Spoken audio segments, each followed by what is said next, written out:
Okay, well, I guess we'll go down the line a little bit. I just want everybody to either share a personal experience that they've had with coaching or share what you're learning from coaching and or what you're contributing to coaching. So just so you know, the coach program, like I said in the morning, we have over 200 coaches. They're experienced patients and caregivers themselves. We put them through training. They have regular meetings, and some of them will come to the ASH meeting in December. And so we just try to make sure they're as prepared as possible. So some people are like, oh, I don't feel qualified to be a coach. I don't know that much about myeloma or whatnot, but we provide the resources. So sometimes it's just them pointing people to resources.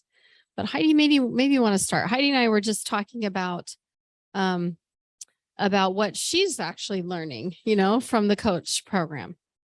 My name is Heidi. I'm also a myeloma patient. I was diagnosed 8 years ago and decided to coach, or went to Jenny and asked, how could I help, back in 2019. So we're starting this coaching program. So that's back when I started. And I regularly coach people for all different reasons and all different phases, from smoldering to they've progressed down the road. And so just to highlight one recent person, she was diagnosed probably in the springtime, and her concern mainly, and which was a lot of people that are diagnosed, is not necessarily themselves, but their caregiver or their children. So she's young and she has a child at home, and it was what our main in the coaching conversations are patient directed. Like, whatever you want to talk about, whatever you have questions about, either I'll direct you somewhere else as far as like a specialist, or, if they're not with a specialist, definitely tell them you need to talk with a specialist. In this particular case, she just really was having a hard time. And I had 3 kids at home when I was diagnosed, and just trying to, comfort her regarding her child. And she was trying to make a treatment decision, whether or not, because she was kind of on the fence, whether to do the quad, the 4 treatment, Revlimid, Velcade, Dex, and daratumumab, or do a transplant. And her problem with the transplant wasn't the transplant itself. It was leaving her child and going into the hospital for 2 weeks. She just really had a hard time with that and worried about her child. So just kind of talking through that. And she was just really trying to make a decision. And, what I could do is relate. I can't, tell her, what kind of decision to make as far as whether to do a transplant or not. It's a personal decision. I just told her, to be confident and, look to your specialist and who you're confident and comfortable, and you make your decision in the end. And she did. She went for transplant. And back to talking about like the kids earlier in the coaching, a lot of patients with that kind of question about how their kids thought. I did do a survey, and they had sent it out to a couple of the different coaches that had children at home, if that was your situation, and what were the children's thoughts. So we went out to the children of people that had been through transplants and said, how did you feel? What would you want someone to say to you? What really helped you? What was challenging?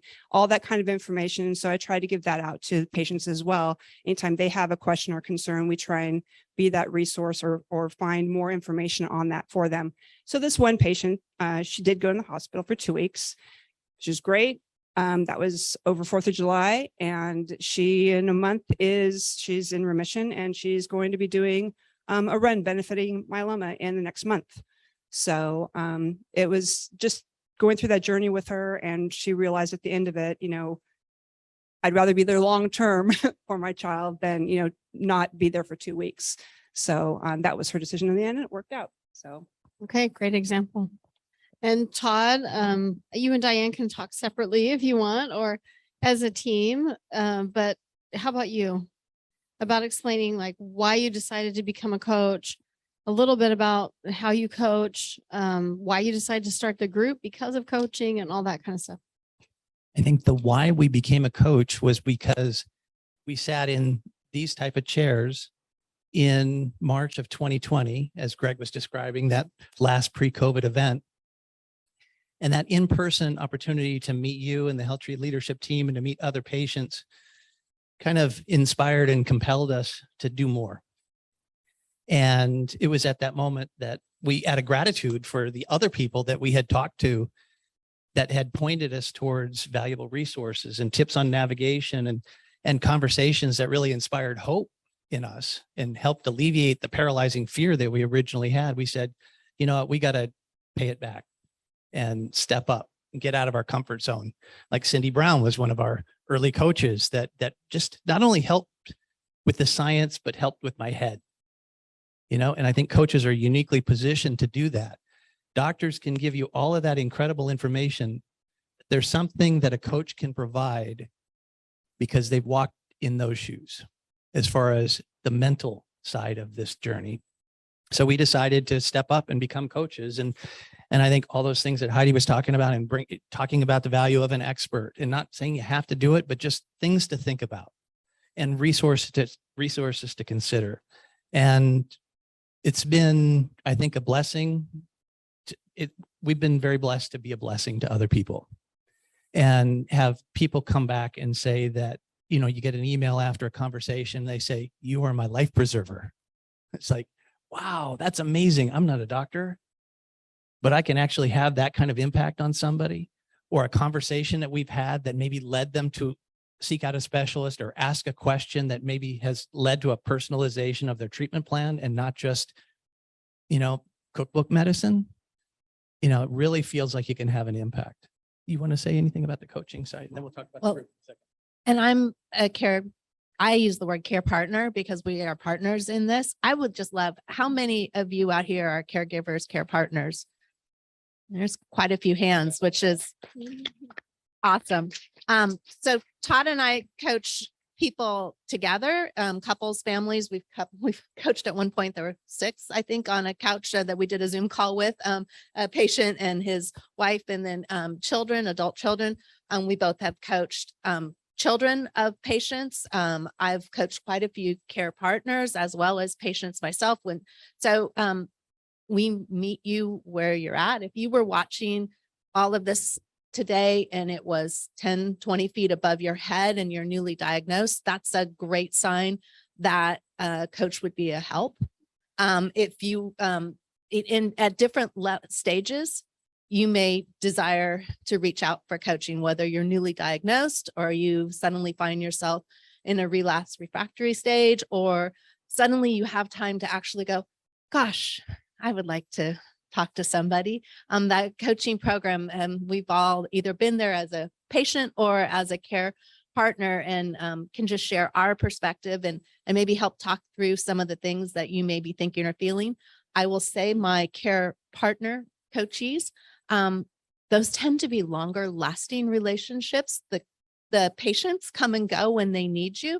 Care partners, we're kind of all in this for the long haul. And so maybe in the initial diagnosis, you're in warrior mode and you're focused on the patient. And as you get further along, you realize that this is a marathon. It's not a sprint. And so the more that we can help and partner together to get you where you need to be, and then also help the patient get where he or she needs to be, we're here. But then we took it another level. We were having so much fun in these one-on-one interactions, but realizing that we were coaching together, I think over about 100 people so far. But realizing that it seems to have an impact, and how can you make a bigger impact? And so Jenny had this vision of starting these community programs, and they had one in Mountain West and said, hey, let's do one in the West. I'm like, haven't led a support group. I agree with the concept. And, you know, I think many of you would agree that support groups are great, but even if there's probably only 10% of the people in a local geography that are connected in any meaningful way to a support group for whatever reason, maybe just not on the right day of the week, or it's an inconvenient time, or you're not convinced of the value of it. But we thought, you know, there'd be value to bringing another support group to Southern California for the entire region, and trying to bring in experts and navigational tips, and also just a broader sense of community across Southern California. Because you saw Dr. Krishnan, we have experts at Cedars, we have UCLA, San Diego. There's great experts throughout Southern California.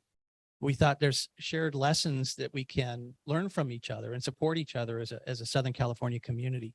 got over 750 members now in our group, continues to grow and get stronger every single month.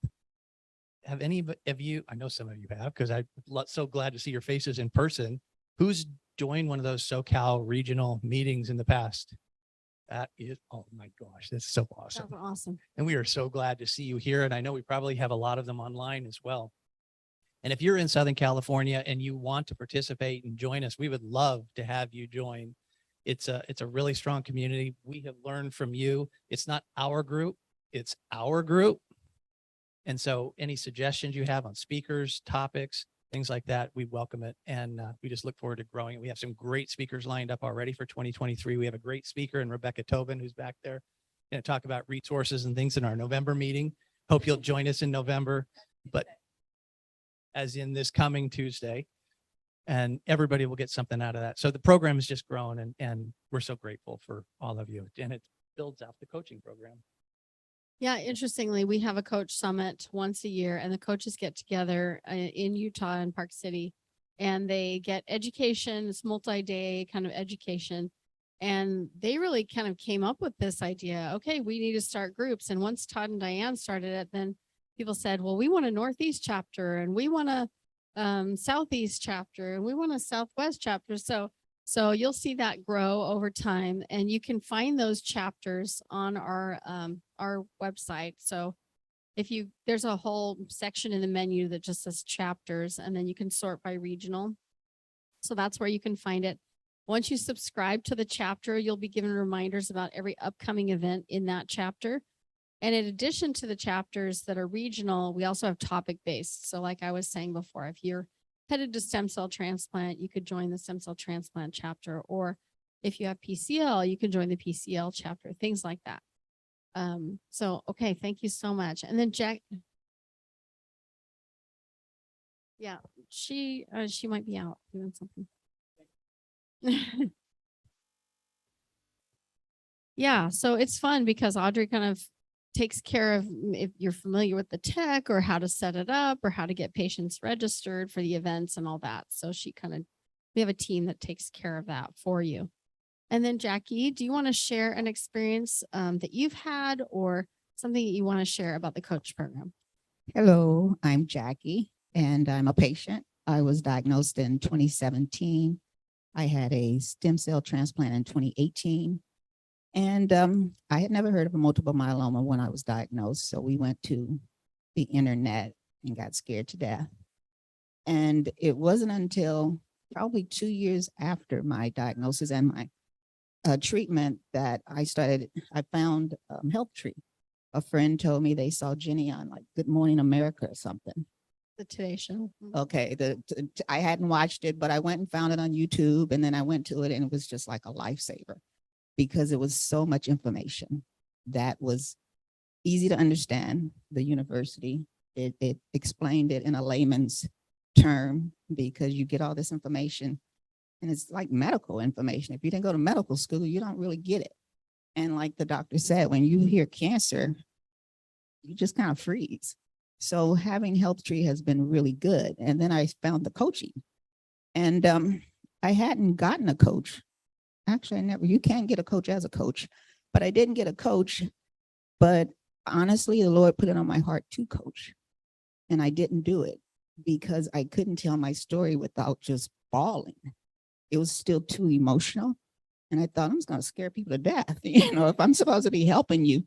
But when I start talking about it, I'm bawling. That's not going to be beneficial. So I had to get to a point to where I kind of healed a little bit. But when I did start coaching, I think my first experience was with the lady. And I remember talking to her on the phone and getting off the phone because she just said at the end how much I'd helped her. But I kept thinking, oh, I meant to say this. Oh, I should have told her that. And I just felt like such a failure because I had so much I wanted to say, but I just hadn't, But when she sent like the email and was saying how great I had done, I'm like, wow, that's weird because I don't feel like I did anything. But as I went on and started meeting other people, I started feeling like talking to them helped me more. So then I almost felt guilty because it's like, I don't think I'm doing them a service. They're like helping me. But it has just been such a blessing because I have met people and you let them bring you whatever issues they may have. But really all you're doing is just sharing your experience. And by sharing your experience, some things they will say, oh, that happened to me. Or be like, oh, I never knew that. I'll ask my doctor. So you realize the impact. And I'm just very appreciative for the entire coaching program because, again, people say I help them, but I always say you really don't understand. You help me more, and I feel like I'm helping you. So I've been recruiting today just at lunch, and I've heard some wonderful experience, people's experience, and I think we're going to have a couple of new coaches coming on board because it is all about us helping each other. We are the patients, or we're the care partners. You know, my husband, my sister, my niece, all these people, my sons, all these people have a vested interest in me, obviously, and they've been there for me when I didn't even know what was going on. So having a program that they can even get help from, you know, at any point they can go on HealthTree and learn more about it. It's a blessing. I can't say anything more than I've never talked to someone and felt completely adequate, but it's still always helped them. So don't think I'm not adequate enough. They do teach you what to do. You're still going to feel inadequate, but when you do it, you're going to be a blessing to someone and you're going to get blessed.